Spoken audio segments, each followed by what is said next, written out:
क्या आपको पता है कि 13 ऐसे वेग हैं, ऐसी क्रिया है, ऐसे अर्ज है जिन्हें सप्रेस नहीं करना चाहिए, जिन्हें कंट्रोल नहीं करना चाहिए। यानी अगर एक्टिव फॉर्म में है तो इन्हें रोकना नहीं चाहिए, हो जाने देना है, राइट।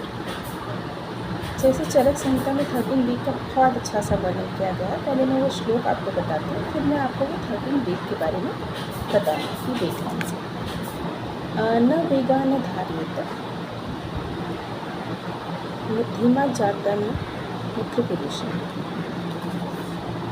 न वेगान धार्येत धीमा जाता मुख्य पुरुष योग, न रेतसो न वातस्य न शरदा शरके निज, न उद्गारस्य न जुल्भाया न वेगान शुभ पिपाशा, न बाष्पस्य न निद्राया निश्वासस्य शमन बचे। ये 13 ऐसे वेग हैं जिनका चरक संहिता में वर्णन किया गया है। अब जैसे ये जो वेग हैं, मैं अब इन वेग के बारे में आपको बताती हूँ। तो सबसे पहले है कि ऐसे वेग जिन्हें आप धारण करने से आपको कुछ बीमारियाँ हो सकती हैं या आगे चल के होने के चांसेस रहते हैं, ठीक है। ये सिम्टोमेटिक भी कुछ प्रॉब्लम्स हो सकती है, लाइक हेडेक वगैरह। जैसे सबसे पहले है कि अर्ज ऑफ सप्रेशन ऑफ यूरिनेशन। अगर आप यूरिन कंट्रोल करते हैं तो आपको क्या प्रॉब्लम हो सकती है, आपको क्या इश्यूज हो सकते हैं, राइट। जैसे अगर आप यूरिन कंट्रोल करते हैं तो यूरिन कंट्रोल करने से आपको यूरिन में इन्फेक्शन हो सकता है, इचिंग हो सकती है, बर्निंग हो सकता है, पेट में दर्द हो सकता है, कमर दर्द हो सकता है, ठीक है। दूसरा है urge of secretion of defecation. अगर आप पुरुष का कंट्रोल करते हैं, पुरुष यानी मल का कंट्रोल करते हैं, तो इससे आपको पेट में दर्द हो सकता है, गैस हो सकती है, कमर में दर्द हो सकता है, थाइस में पेन हो सकता है और इनएक्टिव फॉर्म क्रिएट होगा, यानी आपको आलस आएगा, सुस्ती आएगा। सबसे बड़ी बात कि पाइल्स होने के चांसेस हैं। तीसरा है urge of suppression of seminal fluid.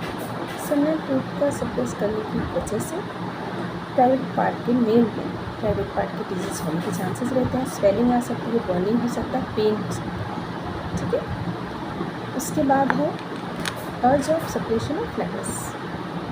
Gas pass ना होगा तो इससे आपको लोअर एब्डोमेन पेन हो सकता है, एसिडिटी हो सकती है, कॉन्स्टिपेशन हो सकते हैं, हेडेक हो सकता है।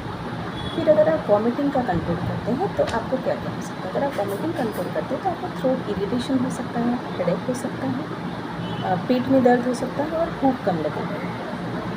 अगर आप छींक कंट्रोल करते हैं तो छींक कंट्रोल करने से आपको नोज़ इरिटेशन हो सकता है, साइनस होने का चांसेस है, नेत्र रोग हो सकता है, हेडेक हो सकता है, बॉडी पेन हो सकता है, ठीक है, कान में दर्द हो सकता है।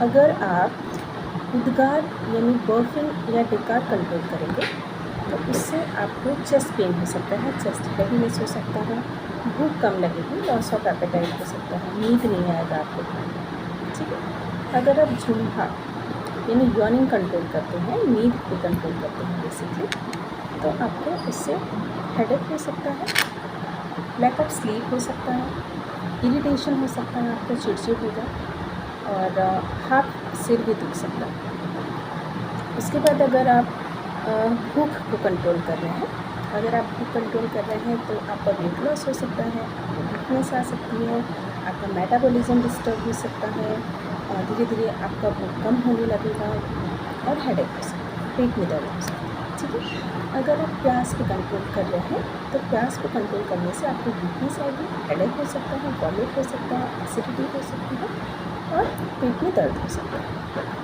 अगर आप लैक्रिमेशन सप्रेस करते हैं, रोना कंट्रोल करते हैं, आंसुओं पे कंट्रोल करते हैं, तो ड्राइनेस ऑफ आई हो सकता है, इरिटेशन हो सकता है, इचिंग हो सकती है, सिर दर्द हो सकता है, ठीक है। अगर आप नींद पे कंट्रोल कर रहे हैं तो आपको लैक ऑफ स्लीप होने लगेगा, हेडेक हो सकता है और इरिटेशन होगा, बॉडी वीक लगने लगेगी, बॉडी पेन हो सकता है।